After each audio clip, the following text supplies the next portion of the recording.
That's actually a good point for you to be highlight how you can be a conservative socially, a Christian religiously, and a libertarian politically. There are these different spheres in which you might say that someone is, a transgender as a woman is not a man. You would say that in one sphere, but in another, you would be like, you would accept them as a human being. Well, of course. In fact, I'm obliged to, and I'm obliged not only to accept them as a human being, but I'm obliged because of my Christian principles to seek their good, to work with them. I am obliged to love everybody. Mm-hmm. And loving isn't just kind of a sort of sentimental kind of feeling of being nice to people. Love requires me in concrete circumstances to try as best I can with my limited resources to bring about the real good of other people, minimally, not to cause them any harm, if at all possible. Mm-hmm. Right? Those are stringent requirements. Okay, and I fully accept those. But on the other hand, so what can I say? I mean, like, so I mean, I've just written a book on transgenderism, and I'm arguing that it doesn't make any sense. But I argue that the phenomenon of gender dysphoria is genuine, and that people in that situation need to be treated properly and with respect. So, but the respect doesn't extend so far as to accept the belief that you can actually change your sex, because I think that is false. And that's the biggest reason why you would want to say it. I also don't think it actually particularly is a way of bringing about the good of that person. But I'm not going to shout and roar at people or vilify them or throw stones at them or do anything like that. That would be ridiculous. Mm-hmm. Absolutely ridiculous. And then as a libertarian, you can't use force either. Oh, no, absolutely not. I mean, and this is my point I make repeatedly throughout my book on transgenderism, which is that it's really not so much about what other people do or want to do. I'm perfectly, as a libertarian, perfectly at ease with that. If you want to do these things or make these claims, go ahead. I'm not stopping you. I'm just saying my problem with all of this is not that. It's that the people, the transgender activists, not most of the people who are transgender, in fact, but those who are activists, have got to a situation where they have managed to persuade our lawmakers and our media that this is somehow something that must be pushed. And so, for example, there are laws which now force me and other people to, at the cost of having to shut up, to say that I believe that this is the case. And if I don't, I open myself up to legal punishment. And I'm going, hang on a second. There's a little bit of a symmetry here.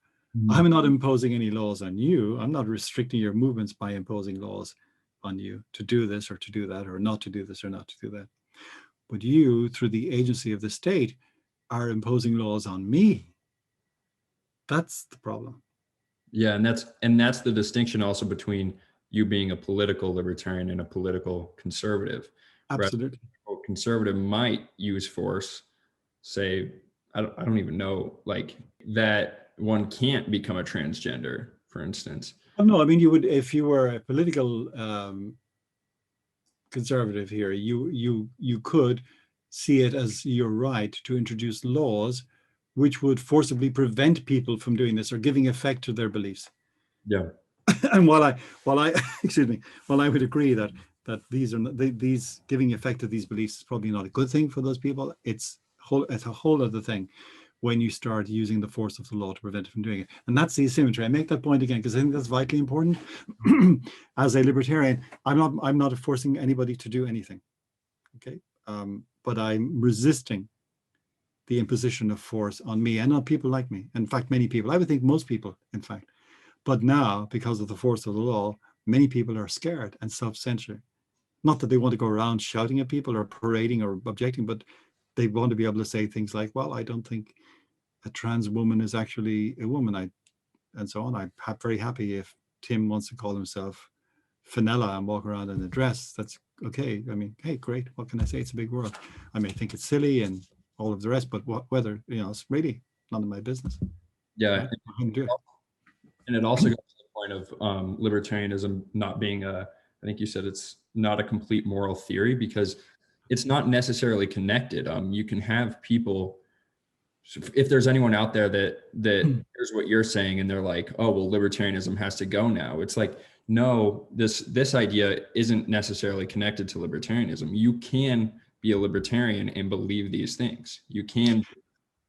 Oh, absolutely. I mean, see, this is the libertarianism seems to me the sort of prime example of a broad church. In other words, two libertarians can agree on the core of libertarianism, which is a zero aggression principle, and pretty much disagree about everything else. Yeah. And that is the case. You can be a libertarian and be a social liberal, and you can be a liberal and be a social conservative. You can't be a political either, because that violates libertarianism. But you can be socially conservative or socially liberal, right? And both of those positions are consistent with libertarianism. So libertarian sets down a minimal condition, not a maximal condition, but a minimal condition that must be met. And beyond that, it doesn't say, well, whatever you're having yourself, it's, well, sorry, libertarian kind of waves its hand and says, well, it's not really this, I don't go any further than this.